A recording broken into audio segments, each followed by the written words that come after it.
Hello students, welcome to my YouTube channel. मी यज्ञा दयानंद गुरव तुमचं माझ्या यज्ञा ई लर्निंग या चॅनलवर स्वागत करते. मुलांना आज आपण आपला 7th स्टँडर्डचा हिस्ट्रीचा फर्स्ट चॅप्टर जो आहे सोर्सेस ऑफ हिस्ट्री, आजच्या व्हिडिओमध्ये हा चॅप्टर आपण कव्हर करणार आहोत. आणि त्याआधी ज्यांनी चॅनल सबस्क्राईब नसेल केला त्यांनी प्लीज चॅनल सबस्क्राईब करा, बेल आयकनवर सुद्धा क्लिक करा, ज्यामुळे तुम्हाला अपकमिंग नोटिफिकेशन जे आहेत ते तुमच्यापर्यंत पोहोचतील. आणि व्हिडिओज आवडल्यास व्हिडिओला लाईक, कमेंट आणि शेअरही नक्की करा. चला तर मग स्टार्ट करूया आपल्या आजच्या व्हिडिओला.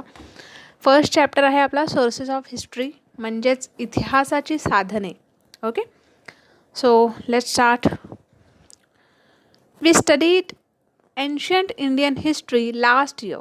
This year we are going to study the medieval period of Indian history. Broadly, the period from the 9th century CE till the end of the 18th century CE is considered to be the medieval period of Indian history. In this lesson, we are going to study the sources of medieval history. आता या पाठात आपण medieval history म्हणजेच मध्ययुगीन इतिहास जे आहे तर त्या इतिहासाबद्दल आपण माहिती घेणार आहोत, आपण अभ्यास करणार आहोत. भारताच्या प्राचीन कालखंडाचा अभ्यास आपण लास्ट इयरमध्ये केलेलाच आहे, राईट.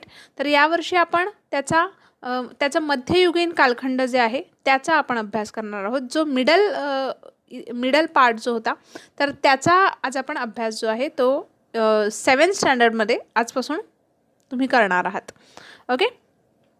देन भारतीय इतिहासातील मध्ययुगाचा कालावधी म्हणजे जो काळ होता हा इसवी सन 9व्या शतकापासून ते 18व्या शतकापर्यंतचा मानला जातो. ठीक आहे. आणि या पाठात आपण याच इतिहासाच्या साधनांची माहिती घेणार आहोत. बघा काय सांगितलं. History gives us a chronological, scientific and systematic account of past events. म्हणजेच हिस्ट्री आपल्याला काय देतं तर भूतकाळाकडून आपल्याला काय मिळतं तर भूतकाळात घडलेल्या घटनांची कालानुक्रमानुसार शास्त्रशुद्ध आणि पद्धतशीरपणे जी माहिती दिलेली असते त्यालाच आपण हिस्ट्री असं म्हणतो, इतिहास असं म्हणतो, right. Now, 4 factors are very important from the viewpoint of history. इतिहासाच्या बाबतीत जर आपण म्हटलं तर 4 गोष्टी ह्या अत्यंत महत्त्वाच्या आहेत. They are individuals, society, place and time. कोणत्या 4 गोष्टी आहेत?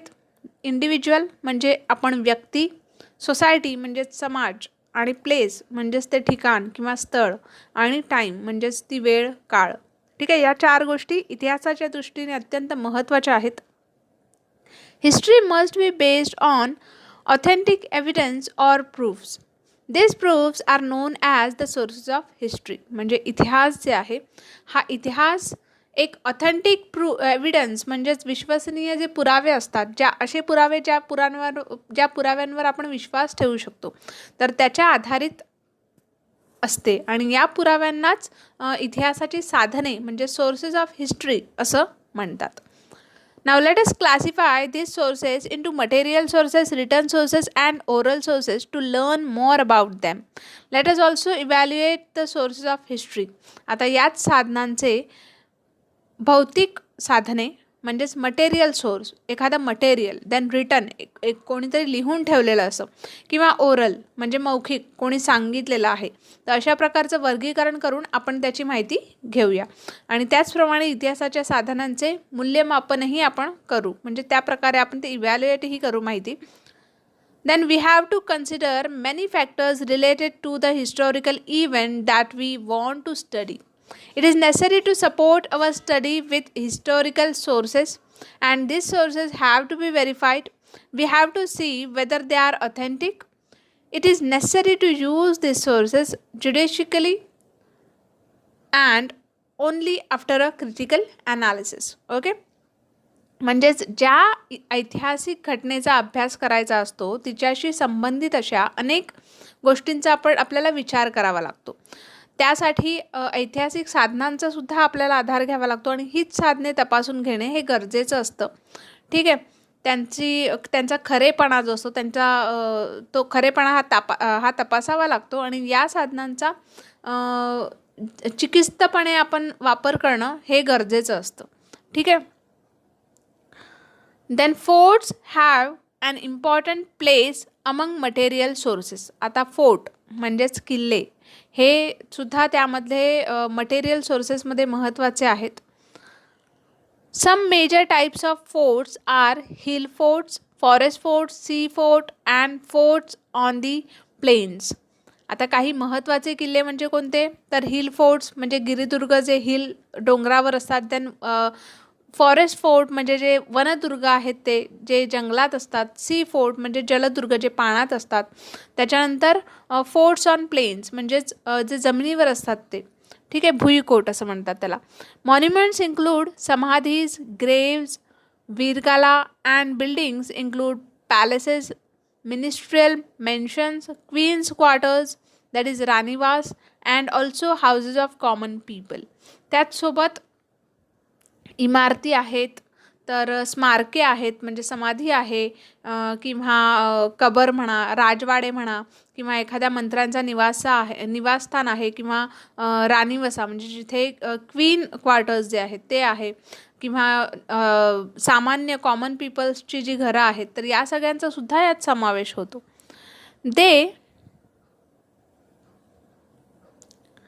They all provide insights about that period. Looking at them, we come to know about the development of architecture, the economic conditions, the quality of art style of the building construction, and people's standard of living in that particular period. आणि याच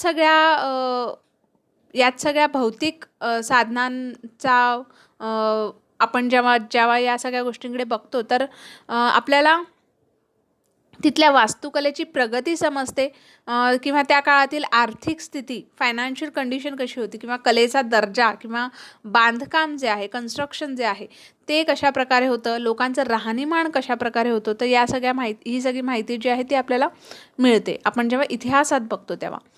then can you tell how do coins narrate history. आता तुम्ही सांगू शकता का की नाणी इतिहास कसा सांगतात. तर बघा, नाण्यांवर कॉइन्स आहेत, तर त्या कॉइन्सच्या मागे ते इयर जे असतं, ज्या इयरमध्ये ते नाणं पब्लिश झालं आहे तर ते इयर तिथे नमूद केलेलं असतं. तर त्यावरून ते आपला इतिहास सांगतं, किंवा नाण्यांवर जे चित्र आहेत ते आपला इतिहास सांगतात. Right. Then let's learn. Since ancient times coins like kavdi, damdi, dhela, pai, paisa, आना and rupee were used. Some local idioms or proverbs are based on coins. For example, एक फुटकी कवडी देणार नाही. Like here, फुटकी कवडी means the lowest bit of money. Then 16 आना सच means 100% true. Okay. आता प्राचीन काळापासून आपण नाणी जी आहेत ती कोणत्या नावाने प्रचलित झालेत, तर कवडी आहे, दमडी आपण म्हणतो, किंवा धेला म्हणतो, पै म्हणतो, पूर्वीची लोक पै म्हणायची, पैसा, देन आना, ठीक आहे. हे सगळं तुम्ही तुमच्या आजी आजोबांकडनं ऐकलंच असेल, किंवा रुपया, आत्ता तर रुपया आहे. राईट. ही नाणी प्रचलित होती. ओके. नाण्यांवरून काही म्हणीसुद्धा आहेत, जसं एक फुटकी कवडी देणार नाही म्हणजे एक पैसासुद्धा तुला मिळणार नाही, अशा पद्धतीने. त्याच्यानंतर फुटकी कवडी. आता इथे फुटकी कवडी म्हणजेच काय, तर लोवेस्ट बिट ऑफ कॉईन म्हणजे खूप कमी पैशाची किंमत, ठीक आहे, असं याच्या अर्थाने फुटकी कवडी असं म्हटलं. देन 16 आना सच म्हणजेच 100% ट्रूथ म्हणजे 100% खरं आहे असं, ठीक आहे. त्याचप्रमाणे वेगवेगळे सुद्धा आहेत. पैसा हिसाब ठेवणे म्हणजे पैशाचा हिशोब ठेवणे असं. Right.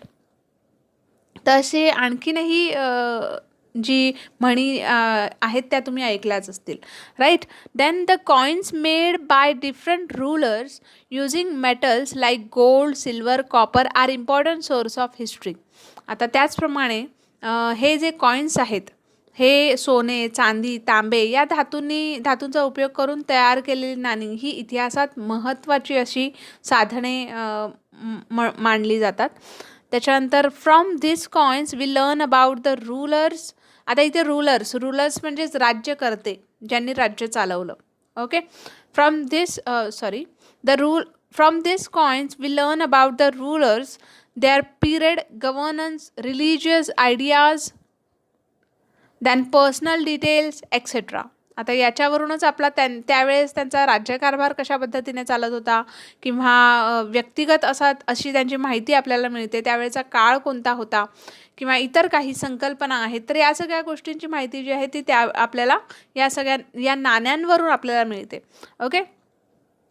Then we also learn about the financial transactions and economic conditions prevailing at that time. त्याचप्रमाणे आपण त्यावेळेस आर्थिक व्यवहार हा कसा व्हायचा, पैशांची देवाणघेवाण कशा पद्धतीने व्हायची किंवा आर्थिक स्थिती त्यावेळेची कशी होती, फायनान्शियल कंडिशन त्यावेळेची कशी होती याची आपल्याला माहिती मिळते. We also see how far metallurgy had advanced in that period. आपण त्याचसोबत धातुशास्त्र, मेटलर्जी म्हणजेच धातुशास्त्र, याची सुद्धा आपल्याला प्रगती जी आहे ती समजते.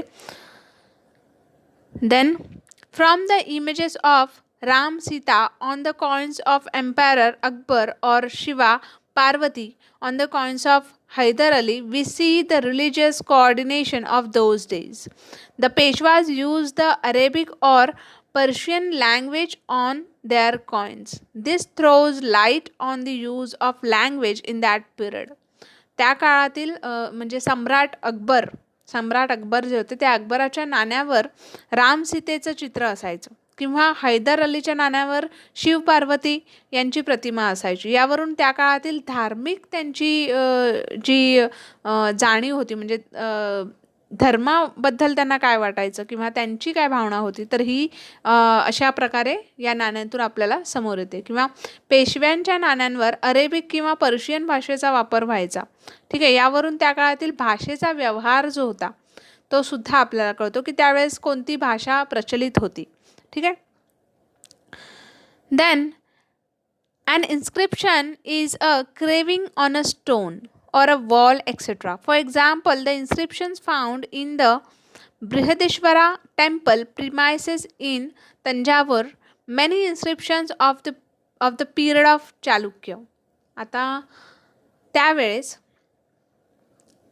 शिलालेख म्हणजेच दगडांवर किंवा भिंतींवर कोरलेले असे लेख. ठीक आहे. उदाहरणार्थ तंजावर येथे बृहदेश्वर मंदिराच्या परिसरात लेख लिहिलेले असायचे, तर ते कशा प्रकारचे असायचे. ठीक आहे. ते बघा खाली आपल्याला इथे कॉइन्स दिले आहेत, कॉइन्स ऑफ पेशवा पिरियड आणि कॉइन्स ऑफ हैदर अली. दोन्ही कॉइनच्या दोन बाजू आहेत त्या तुम्ही पाहू शकता इथे. ठीक आहे. Next okay. Many inscriptions of the period of Chalukya, Rashtrakuta, Chola and Yadav kings have been founded. त्याचसोबत चालुक्य, राष्ट्रकूट, चोळ किंवा यादव या राजांच्या काळातले कोरलेले अनेक शिलालेखसुद्धा मिळालेले आहेत. An inscription is considered to be a very important and reliable source of history. It helps us to understand features like the language, script, social life of a period. Inscriptions carved on sheets of copper are known as copper plates. Royal edicts, then verdicts, etc. are inscribed on copper plates. शिलालेख हा इतिहास लेखनाचा फार महत्त्वाचा आणि अगदी विश्वासातला पुरावा असा मानला जायचा. त्यातून भाषा, लिपी किंवा त्यावेळेचं समाज जीवन जे आहे या सगळ्या गोष्टी समजायला मदत व्हायची. आणि तांब्याच्या म्हणजे कॉपरच्या पत्र्यावर कोरलेल्या लेखांना आपण ताम्रपट्ट म्हणजेच कॉपर प्लेट्स असं म्हणतो. आणि त्या कॉपर प्लेट्सवर जी रॉयल एडिक्ट्स म्हणजे राजाज्ञा जी होती, राजाची आज्ञा किंवा निवाडे इत्यादी प्रकारची माहिती जी आहे ती त्यावेळेस कोरलेली असायची. त्याच्यानंतर बघा, डू यू नो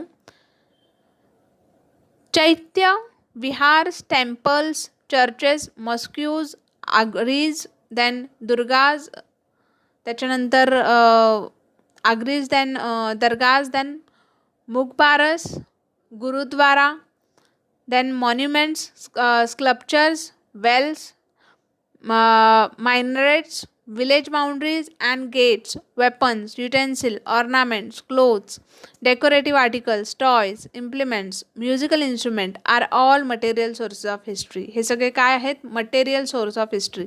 मटेरियल आहे की नाही, हे वस्तू आहेत की नाही. चैत्य झाले किंवा विहार झालं, मंदिरे झाली, चर्च, मस्जिद आहे, अग्यारी आहेत, दर्गे आहेत, त्याचसोबत मकबरे आहेत, गुरुद्वार आहेत, छत्री आहे, शिल्प आहे, एखादा विहीर आहे, त्याच्यानंतर मिनार आहेत, गाव आहेत, तर वेशी आहेत, शस्त्रे जी आहेत किंवा भांडी आहेत, दागिने आहेत, त्याचसोबत क्लोथ्स कपडे आहेत, ठीक आहे, खेळणी आहेत, अवजारे आहेत किंवा म्युझिकल इन्स्ट्रुमेंट एखाद्या वाद्य आहे. तर या सगळ्या आपल्या मटेरियल सोर्सेसमध्ये मोडतात या सगळ्या गोष्टी, ठीक आहे. Then come to written sources. We learn about significant historical events in the medieval period from sources like the writing styles of scripts like Devanagari, Arabic, Persian, Modi, etc. आता त्या काळी रिटर्न सोर्सेस म्हणजे काय, लिहून ठेवलेलं. Okay, त्या काळी Devanagari, Arabian, Persian आणि मोडी अशा लिपी ज्या होत्या त्या प्रचलित होत्या आणि त्या लिपींची वळणे ही विविध भाषाची रूपे होती, ठीक आहे. As also from the variety of different languages. Bhurjapatra, okay, भूर्जपत्रे. Then religious manuscripts, treatises, edicts, decrees, biographies, paintings etcetera. विविधची भाषांची रूपं होती त्यावेळेस. या सगळ्या लिपींच्या आधारे भूर्जपत्र किंवा पोथ्या, ग्रंथ म्हणा, फरमाने म्हणा, चरित्रे म्हणा, चित्र म्हणा, पिक्चर्स म्हणा, यांच्यावरून आपल्या त्या मध्ययुगातील महत्त्वाच्या ऐतिहासिक अशा घटना ज्या आहेत त्यांची आपल्याला इन्फॉर्मेशन मिळते, त्यांची आपल्याला माहिती मिळते. We can gather information about the food items, address, then attire, conventions and rules of conduct of the people, festival and about people's life, etc. From these sources of this type are called written sources of history. त्याचसोबत आपण त्यावेळेसचे food, खाण्याचे पदार्थ किंवा attire म्हणजे लोकजीवन आहे, त्यांची वेशभूषा आहे, त्यांचे आचार विचार आहेत किंवा त्यांचे सण, त्यांचे फेस्टिवल्स, त्यांचे कशा प्रकारे ते सण साजरा करायचे, या सगळ्याची माहिती जी आहे ती आपल्याला रिटर्न सोर्समध्ये मिळते, ठीक आहे. त्याच्यानंतर बघा रिटर्न सोर्सचा आपल्याला एक तक्ता दिला आहे. Documents of proceeding in the courts of king. हे सगळे रिटर्न सोर्सेसचे प्रकार आहेत, रिटर्न सोर्स आहेत हे सगळे. काय आहेत बघा, documents of preceding in the courts of king म्हणजे राजदरबारातील कामकाजाची कागदपत्रे, डॉक्युमेंट्स.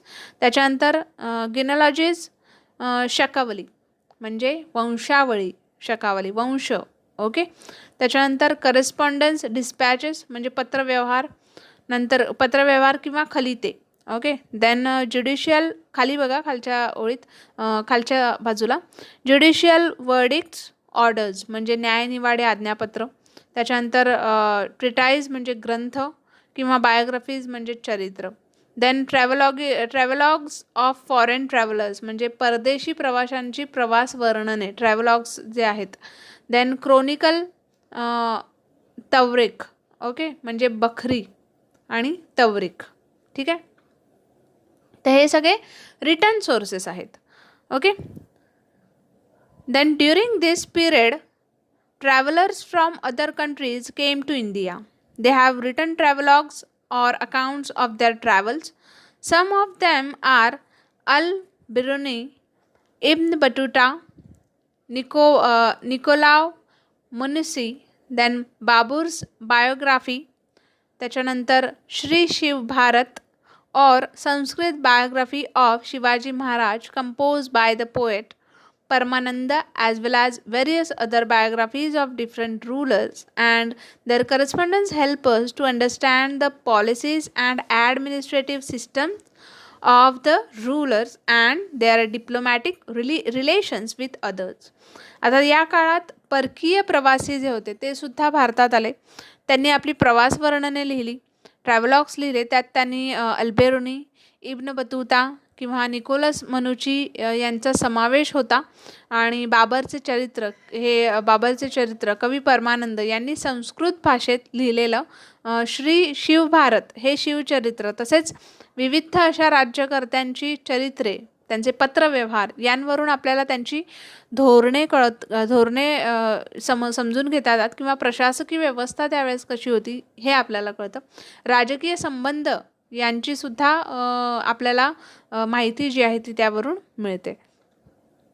त्याच्यानंतर तवारीख और तारीख म्हणजेच तवारीख और तारीख. आता तवारीख और तारीख म्हणजेच काय तर तारीख, डेट. ओके. तवारीख और तारीख means the sequence of event म्हणजेच काय घटनाक्रम. ठीक आहे, घटनाक्रम. तवारीख रिटन बाय अल बिरुनी. तवारीख हे कोणी लिहिलं आहे बघा. तवारीख जे आहे ते या सगळ्यांनी लिहिलेलं आहे. आपल्याला नावं बघा इथे दिलं आहे. अल्बेरुनी, देन जियाउद्दीन बर्नी, मौलाना अहमद, याहापिन अहमद, मिर्झा हैदर, भीमसेन सक्सेना यांनी लिहिलेल्या तवारीखा उपलब्ध आहेत. Etcetera are available. Okay. Then bakhar. Bakhar is a type of chronicle that originated in Maharashtra. बखर हा शब्द काय आहे? खबर. ठीक आहे, या शब्दावरून हा बखर हा शब्द आला आहे. आणि chronicle helps in understanding aspects like the contemporary political happenings, linguistic transactions, culture life, social conditions etcetera. बखर हा महाराष्ट्रात निर्माण झालेला शब्द आहे आणि हा इतिहास लेखनाचा एक प्रकार आहे. बखरीतून त्यावेळेस चालू घडामोडी ज्या आहेत राजकीय त्या कळत होत्या. भाषा व्यवहार, सांस्कृतिक जीवन या सगळ्या गोष्टींची माहिती आपल्याला त्यावेळेस मिळायची.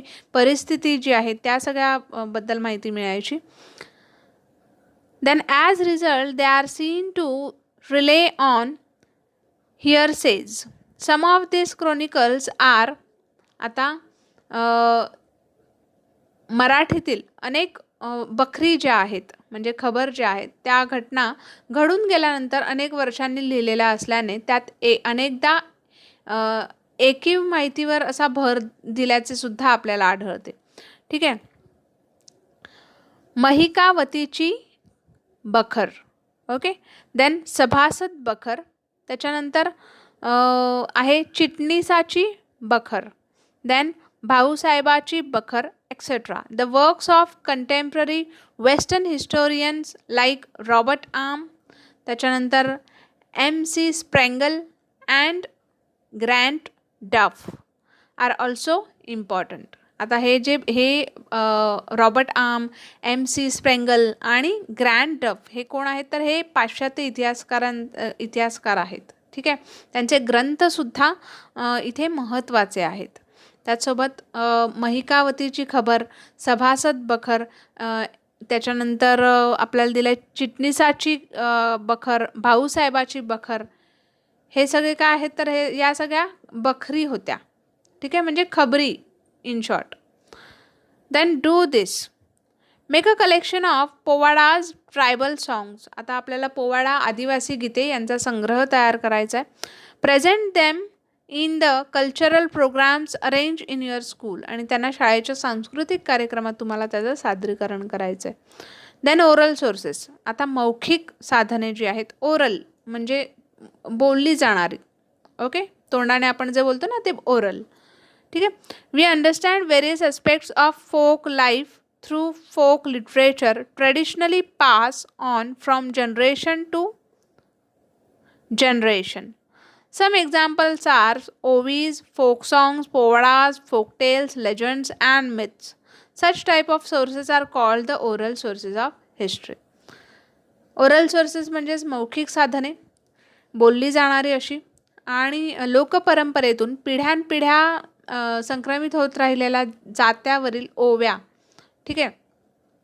त्याच्यानंतर पोवाडे झाले, वेगवेगळ्या कहाण्या झाल्या, दंतकथा झाल्या किंवा मिथ्स झाल्या. तर या आपल्या लोकजीवनातील विविध असे पैलू याच्यातून आपल्याला समजून येतात. ठीक आहे. तर वर बघा ओरल सोर्सेसचे आपल्याला आत्ताच मी जे सांगितले प्रकार ते दिलेत. फोक सॉन्ग, गाथा, त्याच्यानंतर shlokas, abhang, povadas, proverbs, legends, myth, folk songs. Right. यांनाच ओरल सोर्सेस असं म्हणतात. ठीक आहे. त्याच्यानंतर history is written with the help of the 3 types of sources mention above. इतिहास जो आहे हा वरील 3ही प्रकारच्या साधनांच्या आधारे लिहिला जातो किंवा लेखन त्याचं केलं जातं. Even after it has been written down research on it goes on continuously. New sources and information come to light through this research. Then history has to be rewritten accordingly. We can see that our history books and those of our parents and grandparents differ to a certain extent. म्हणजेच इतिहासाचे एकदा लेखन केले तरी त्याविषयीचे संशोधन हे अखंडपणे चालूच राहते. त्याविषयीचा शोध जो आहे तो अखंडपणे चालूच राहतो.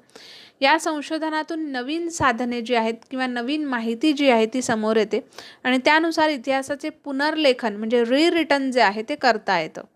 ठीक आहे. आणि ते करावे लागतं. उदाहरणार्थ आपल्या आजी आजोबांच्या काळातील माहिती जी आहे, जसं त्या काळातील इतिहासाच्या पुस्तकांमध्ये काही प्रमाणात फरक पडल्याचं सुद्धा आपल्याला दिसून येतं. तर त्या प्रकारे. Then do you know the povada of Tanaji? तुम्हाला तानाजीचा पोवाडा माहिती आहे का? Given below is an extract from a povada composed by Tulsidas Shahir. He portrait the Kondhana campaign in it. The Povada contains beautiful character sketches of Tanaji, Shelar Mama Shivaji Maharaj, वीर माता जिजाबाई एक्सेट्रा. हा जो पोवाडा आहे हा पोवाडा कोण लिहिला तर तुळशीदास शाहीर यांचा आहे. आणि या पोवाड्यात सिंहगडावरच्या कोंढाण्यावरचं मोहिमेचं वर्णन जे आहे ते केलेलं आहे. या पोवाड्यात तानाजी, शेलार मामा, शिवाजी महाराज आणि वीर माता जिजाबाई यांचं सुंदर असं स्वभावचित्र जे आहे ते दिलेलं आहे. आता आपण हा पोवाडा बघूया. मामा बोलाया तो लागला, ऐसी वर्षीचा म्हातारा. लगीन राहिले रायबाचे, तो मजला सांगावी. माझ्या तानाजी सुभेदारा, जे गेले सिंहगडाला. त्याचे पाठीरे पाहिले, नाही पुढारे पाहिले. ज्याने अंबारे खाईला, बाटा बुजरा लाविला.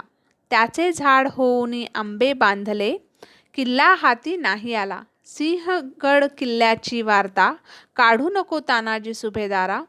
जे गेले सिंहगडाला, ते मरुनशानी गेले.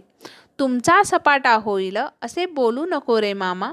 आम्ही सुमर्द छत्री, नाही भिनार मरणाला. ठीक आहे. हा पोवाडा जो आहे हा तुलसीदास शाहीर यांनी लिहिलेला आहे. त्याच्यानंतर बघा आपल्याला काय सांगितलंय. से युअर से म्हणजे बोलते व्हा. Suggest measures for preserving sources of history. ऐतिहासिक साधनांच्या जतनाचा उपाय तुम्हाला सांगायचा आहे. कशा प्रकारे आपण ते जतन करू शकतो हे तुम्हाला सांगायचं आहे. Then evaluating the sources of history म्हणजेच ऐतिहासिक साधनाचे मूल्यमापन, त्याचं इव्हॅल्युएशन कशा प्रकारे होतं ते बघूया. It is necessary to take certain precautions before using this sources of history. We have to examine their authenticity and see which are genuine and which are fake. आता आपल्याला ही सर्व जी साधने आहेत ती वापरण्यापूर्वी काही काळजी घेणं आवश्यक असतं. म्हणजेच त्याची विश्वसनीय अशी खात्री करून घेणं किंवा तपासणी त्याची करावी लागते. त्याचा खरेपणा, त्या साधनांचा खरेपणा जो आहे तो शोधावा लागतो. कोणती बनावट नाही ना ते आपल्याला पाहावं लागतं. Then their quality can be determined with the help of internal standard. आणि अंतर्गत अशी पाहणी करून या सगळ्याचा दर्जा जो आहे म्हणजेच आपल्या शोधाचा तो ठरवता येतो. Then we also have to study the integrity of the writers, their personal interest, the period in which they live and the political pressure on them. It is also important to see whether they rely on hearsay or give an eyewitness account. We need to consider the exaggerations, metaphors, and other literary devices they use. Their information has to be verified with the help of other contemporary sources. The information may be one-sided, contradictory, or exaggerated. It has to be seen in a proper perspective. The sources have to be subjected to a critical analysis, and the author's impartiality and neutrality are very important in written history. आता इथे त्यांनी काय सांगितलं आणखीन, की लेखकाचा सुद्धा खरे खोटेपणा किंवा त्याचे व्यक्तिगत हितसंबंध, तो काळ किंवा राजकीय दबाव याचा सुद्धा या सगळ्या गोष्टींमध्ये ऐतिहासिक साधनांचे मूल्यमापन करण्यामध्ये अभ्यास करावा लागतो. आणि ही माहिती ही ऐकीव आहे की त्यांनी स्वतः पाहिलेली आहे. ऐकीव म्हणजे ऐकलेली, की त्यांनी स्वतः पाहिलेली आहे, याला सुद्धा महत्त्व असते.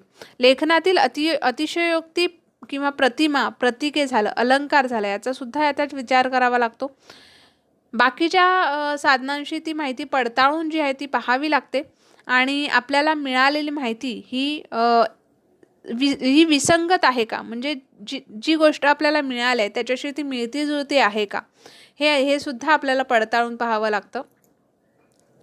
नेहमी या सगळ्या गोष्टींचा किंवा इतिहासाचा शोध जो आहे तो आपल्याला घ्यावाच लागतो.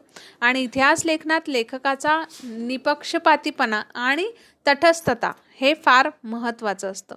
ठीक आहे. सो फ्रेंड्स, आपला हा जो फर्स्ट चॅप्टर आहे हा इथेच कंप्लीट झालेला आहे. होप तुम्हाला आजचा जो व्हिडिओ आहे तो नक्कीच आवडला असेल. आणि ऑफकोर्स व्हिडिओ जर आवडला असेल तर चॅनलला नक्की सबस्क्राईब करा. बेल आयकॉनवर सुद्धा क्लिक करा, ज्यामुळे तुम्हाला अपकमिंग नोटिफिकेशन जे आहेत ते तुमच्यापर्यंत पोहोचतील.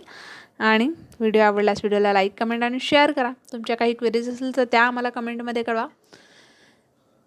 तुमच्या कमेंट्सना रिप्लाय देण्याचा नक्कीच प्रयत्न करेन. भेटूया नेक्स्ट व्हिडिओमध्ये. तोपर्यंत take care and have a good day.